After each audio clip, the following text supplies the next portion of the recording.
Hello everyone, we are on the chapter 5 organizing, and in last video we had started with the topic formal and informal organization. In this video we are going to discuss the informal organization, about the informal organization. So let's discuss.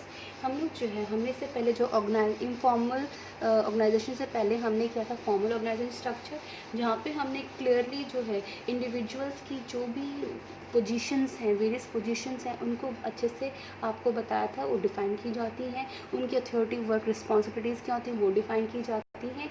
लेकिन उसमें रहते रहते उस आपकी formal organisation structure में रहते रहते आप जो है इंडिविजुअल्स जब दो लोग काम करते हैं आप एक दूसरे से इंटरेक्ट करना शुरू कर देते हैं, ठीक है, जिसकी वजह से you start developing some social and friendly attributes.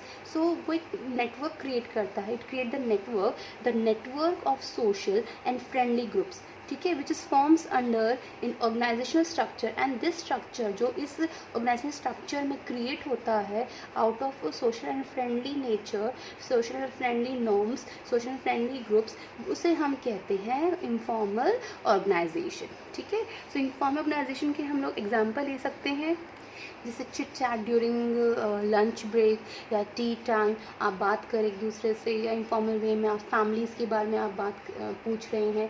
तो बेसिकली जो इनफॉर्मल ऑर्गेनाइजेशन है वो एक साइकोलॉजिकल सेटिस्फेक्शन प्रोवाइड करता है एम्प्लॉयज़ को बिजनेस में, ठीक है। सो इसके हम फीचर्स डिस्कस करते हैं। Let's begin with the feature 1, it is created spontaneously मतलब it is not created deliberately. यहाँ आप जो है इंटेंशनली आप नहीं बना रही हैं ग्रुप, आप जो है यहाँ पे या दीज आर क्रिएटेड अनइंटेंशनली और स्पॉन्टेनियसली, ठीक है। It originates within formal organisation. बिल्कुल ये जो हमारी फॉर्मल ऑर्गेनाइजेशन है जिसका ऑरिजिनेशन है ये फॉर्मल ऑर्गेनाइजेशन के बीच में रहते हुए ही उसके रिजल्ट के थ्रू ही जो है ये इसका ऑरिजिनेशन होता है, ऑरिजिनेट होता है। मीन्स जहाँ अगर आप फॉर्मल ऑर्गेनाइजेशन में अगर आप स्कूल में हैं अपने, तो आप विद इन अ स्कूल आप जो है बेसिक आपका जो मेन मोटिव है वो है पढ़ाई, बट जब आप वहाँ पे रहते रहते आप फ्रेंड्स बनाते हैं, आप जो है इंटरेक्ट करते हैं अपने पीयर ग्रुप से, अपने टीचर से, in not in very academic way, तो हम उसको जो है हम कहेंगे इनफॉर्मल वे ऑफ कम्युनिकेशन। तो जो ऑरिजिनेशन कहाँ है उसका फॉर्मल ऑर्गेनाइजेशन में, तो जो इनफॉर्मल ऑर्गेनाइजेशन है वो ऑरिजिनेट होती है विद इन फॉर्मल ऑर्गेनाइजेशन, ठीक है। There is no set behaviour pattern, यहाँ कोई सेट बिहेवियर पैटर्न नहीं है। यहाँ पे देखो कोई कुछ फॉलो नहीं करने, आपको कोई रेगुलेशंस नहीं है, तो जो स्टैंडर्ड ऑफ बिहेवियर है वो जो बनता है वो इवॉल्व होता है, वो with in the group norms होता है, ठीक है, rather than officially lay down, ठीक है। ऑफिशियली तो अगर हम लोग फॉलो करते हैं रूल्स एंड रेगुलेशंस फॉलो करने पड़ेंगे, बट यहाँ पे हमारा कोई जो सेट बिहेवियर नहीं है, हमें कोई रूल्स और रेगुलेशन को फॉलो नहीं करना है, ठीक है। हमारा जो बिहेवियर है वो depend on the person to person, वो चेंज हो जाता है।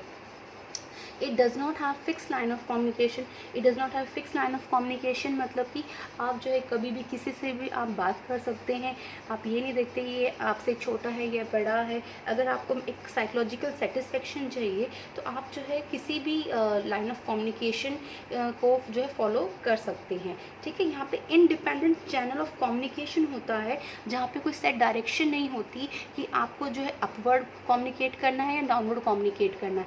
It does not have any set defined direction of the communication, ठीक है। so it does not have fixed line of communication. Last is here, it does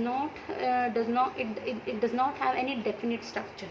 बिल्कुल यहाँ कोई definite structure business का नहीं होता है, क्योंकि यहाँ पे कोई written rules नहीं है, ठीक है। तो and is a fluid in the form and the scope, यहाँ पे आपका जो स्ट्रक्चर है वो एक फ्लूइडी फॉर्म में है, ठीक है। जो आप जो है it depends on the behaviour and the group norms पे डिपेंड करेगा, ठीक है। So it does not have any definite structure like formal organisation. So let's discuss advantages and disadvantages of the formal organization now. Advantages. Very first is speed. Speed is here fast communication. Formal structure या formal organization will ensure the fast communication, क्योंकि यहाँ पे आप जो है specific scalar chain को नहीं follow करते हैं, ठीक है, जिसकी वजह से आपकी जो इन्फॉर्मेशन है बहुत जल्दी से स्प्रेड हो जाती है. Next is here fulfilment of the social needs. Under fulfilment of social needs में है बच्चे कि इनफॉर्मल ऑर्गेनाइजेशन जो होती है, यहाँ पे इनफॉर्मल कम्युनिकेशन के थ्रू आप जो है इम्पोर्टेंस देते हैं किसे, psychological and social need of the employees, जो एम्प्लॉयज़ को मोटिवेट करती है फर्दर अपने वर्क को बहुत अच्छे से और करने में, ठीक है। तो it will helps in fulfilment of the social need. The next is here fill inadequacies of formal structure और गिव करेक्ट फीडबैक। कैसे? थ्रू इनफॉर्मल स्ट्रक्चर आप जो है टॉप मैनेजर्स तक, जो टॉप मैनेजर्स होते हैं आपके, जो डिफरेंट लेवल्स पर जो मैनेजर्स होते हैं, they can know the real feedback of the employees on the various policies and the plans. For example, जैसे एम्प्लॉयज़ का जो रिएक्शन है towards the policies, plans, regulation, वो हम टेस्ट कर सकते हैं through the feedback of the different employees, right, by following the informal network. ठीक है, तो ये थे हमारे एडवांटेजेस। यहाँ पे आपकी जो इन्फॉर्मेशन है बहुत स्पीडली जो है आपकी कम्युनिकेट हो जाती है। It fulfils the social need, जिससे आपको जो है साइकोलॉजिकल सेटिस्फेक्शन होता है।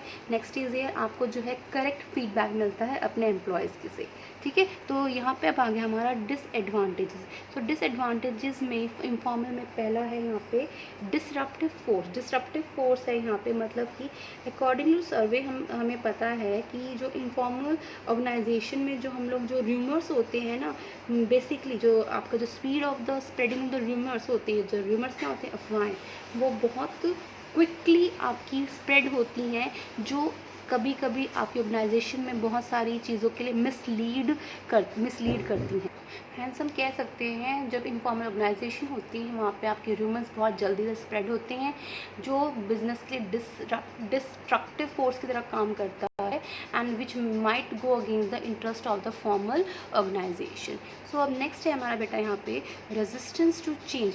रेजिस्टेंस टू चेंज में है यहाँ पर कि आप जब भी मैनेजमेंट, आप जब कोई चेंज यहाँ लाना चाहता है ऑर्गेनाइजेशन में एंड उसे ये इनफॉर्मल स्ट्रक्चर अगर अपोज करता है, तो ये मैनेजमेंट के लिए, मैनेजर्स के लिए बहुत मुश्किल हो जाता है कि वो जो चेंज वो लाना चाहते हैं उसको वो बिज़नेस में लेके आ सके।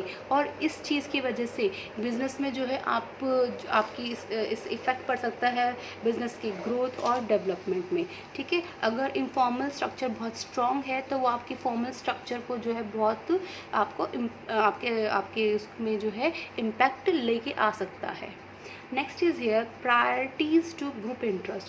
प्रायोरिटीज़ टू ग्रुप इंटरेस्ट है कि यहाँ पे जो आपकी इंडिविजुअल ग्रुप इंटरेस्ट बने हुए हैं बिज़नेस में, जो बेसिकली सोशल नीड्स के लिए बने हुए हैं, तो उनकी कभी कभी प्रायोरिटीज़ अपनी ही नीड्स को फुलफ़िल करने में हो जाती हैं। तो वो कभी कभी इसके वजह से बिज़नेस के मेन ऑब्जेक्ट्स क्या हैं, बिज़नेस के ऑर्गेनाइजेशन के गोल्स क्या हैं, उन्हें भूल जाते हैं। तो इन शॉर्ट हम कह सकते हैं कि जो इनफॉर्मल स्ट्रक्चर है it gives more importance to the satisfaction of individual interest पे एम्फेसिस करता है as compare to organisational interest. ठीक है, तो ये था हमारा इनफॉर्मल स्ट्रक्चर के advantages and disadvantages. Thank you बच्चे।